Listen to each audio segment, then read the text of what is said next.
But you were probably weren't working leads then. Is that fair or No, no? no leads, man. I remember the Wow. first how I got started with New York Life. I picked a random neighborhood, man, and I had a yellow pad. Went knock on the doors. I said, "Hey, my name's Brian Celestine. I'm representing New York Life. You probably didn't know you had a representative in this area. We're just here introducing ourselves to the community. Just want to get your name and number, and I'll call you sometime in the future." And that day, I got like 17 name and numbers, right?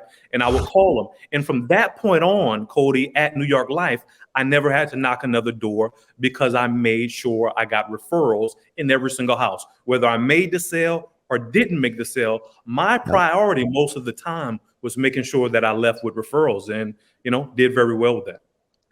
Yeah, we're similar in that respect. I started out with no leads, door knocking as well. So I had a ton of respect for that because that is it. It's not easy, that's for sure. No, But sure. if that's what it takes, that's what it takes. Especially when That's you it. don't know any better and you don't know what's available yet, right? Right. Which you learned with NASB. How did you end up there from NYL to NASB? Yeah, man. Well, I went to a meeting. It's a funny story. I went to a meeting for a whole nother company, right? Expecting to Okay. hear from a whole nother company. And, the guy came, he flew in, he presented that other company.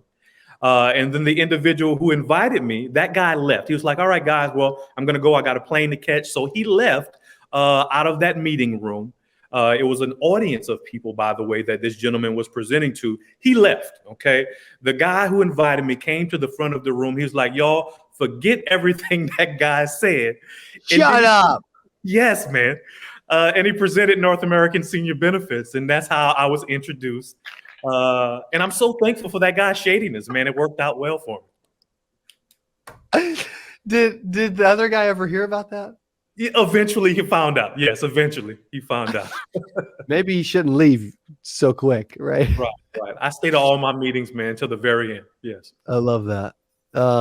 Is that something you did as well to like build your business and recruit and help people? Absolutely. Meetings, road shows, boot camps, Yep. still do to this day. In fact, we have one in 2 weeks here in Houston. So if any of you want to attend, just give me a call. That's right. I will actually cover the cost of your ticket for you, man. But yeah, Love of, it. of course, man, presenting this to as many people as possible. And something we place a heavy emphasis on here is training, support, and being really hands-on Mm, with the agents that we deal with. We don't hire everyone.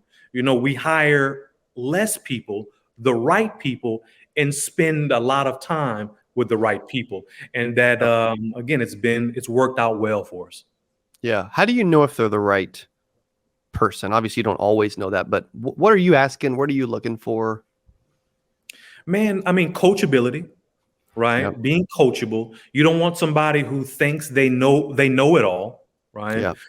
You want somebody with a work ethic, So if they have a work ethic and they're coachable, then man, really, and integrity driven. I'll throw Yeah. that in as well. So if we Yep. can put those three things together, man, integrity driven, work ethic, coachability, Mm. then you can teach someone how to be successful at this business. Yes. Do you see those pieces before through certain questions or their resume or their story, or do you most likely see it after they start?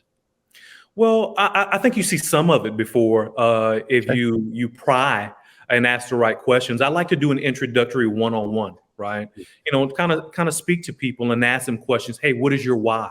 Right? What do you Good. want? What's your schedule looking like? What do you plan to do? So if you ask the right questions, you can get a feel for some things to some degree. Now, whether someone is integrity driven, sometimes that'll take longer to play out, right? There'll be some red flags that you can catch along the path, Sure. Sure. but it'll take a while to play out. And even you don't hear many people say, "Yeah, I'm a light worker," right? Yeah, I like to work light. I'm so Most people, lazy. I'm so lazy. I'm so lazy. Right. Most people don't do that. They're going to say they're hard work or they're going to put in the 40 hours, but then actions speak louder than words. And you'll see, okay, are they backing up, what they say they want, their why? Is that followed with action? Are they disciplined in learning their craft, right? And you start to see early on, what people what they really got inside of them. It's good. So good. And so when you transitioned to NASB, what did your time early as an agent look like there? You didn't have to go cold door knock and get phone and number from people, I'm guessing. No. So we had a lead system, right, where we worked direct mail pieces. So like I told you, man, I got referrals early on. So I really had to switch my entire way of doing business. And the reason that I did it is so that way I can be duplicatable, right, and teach the system. Yep. Because at New York Life, I was great at getting referrals, but what I saw there is that was hard to duplicate. People came and went. It was a revolving door. But having leads, if these same individuals had leads, then they can be successful and get in front of people who are interested in what they have. So making that transition, man, I dove right into the lead system and started, going door to door, knocking with the lead. Yep. I like to take it to the door. Learned an entirely new presentation. And you know what? I've been saying the same thing since then. I believe that the people who are most consistent will consistently sell more. So I'm consistent with my schedule. What did that look like?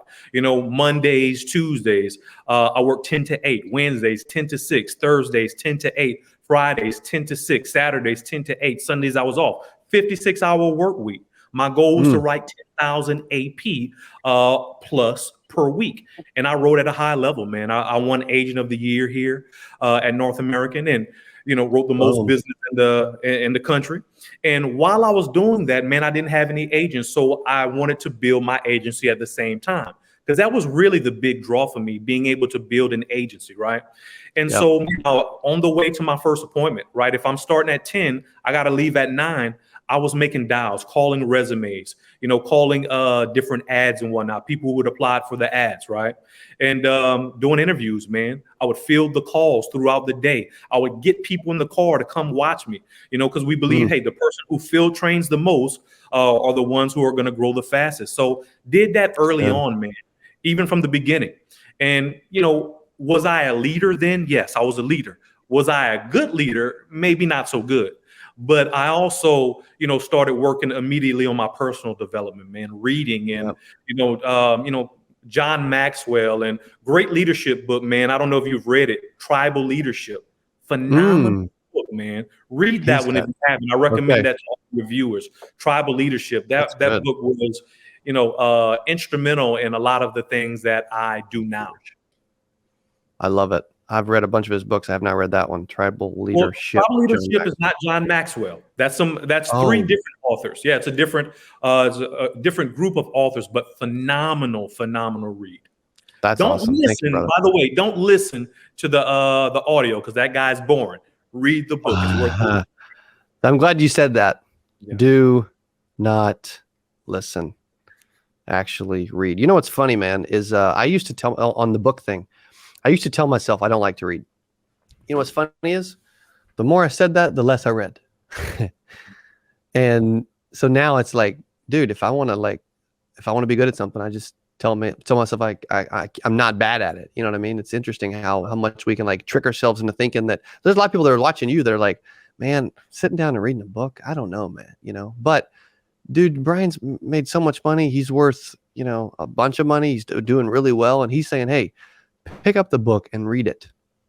That'll show you some coachability right there. See who actually does that. 100%, man. It'll be worth the read. You'll be glad you did. Absolutely. Okay. I like it. Hey, if you enjoyed this, I got another one you're going to love. It's right there. Click on it. See you in there. When I first joined and decided to kind of jump in, it was kind of 1 foot in, 1 foot out. And I remember being out in the field. I went to my first home, my second home, my third home, and it was by the end of that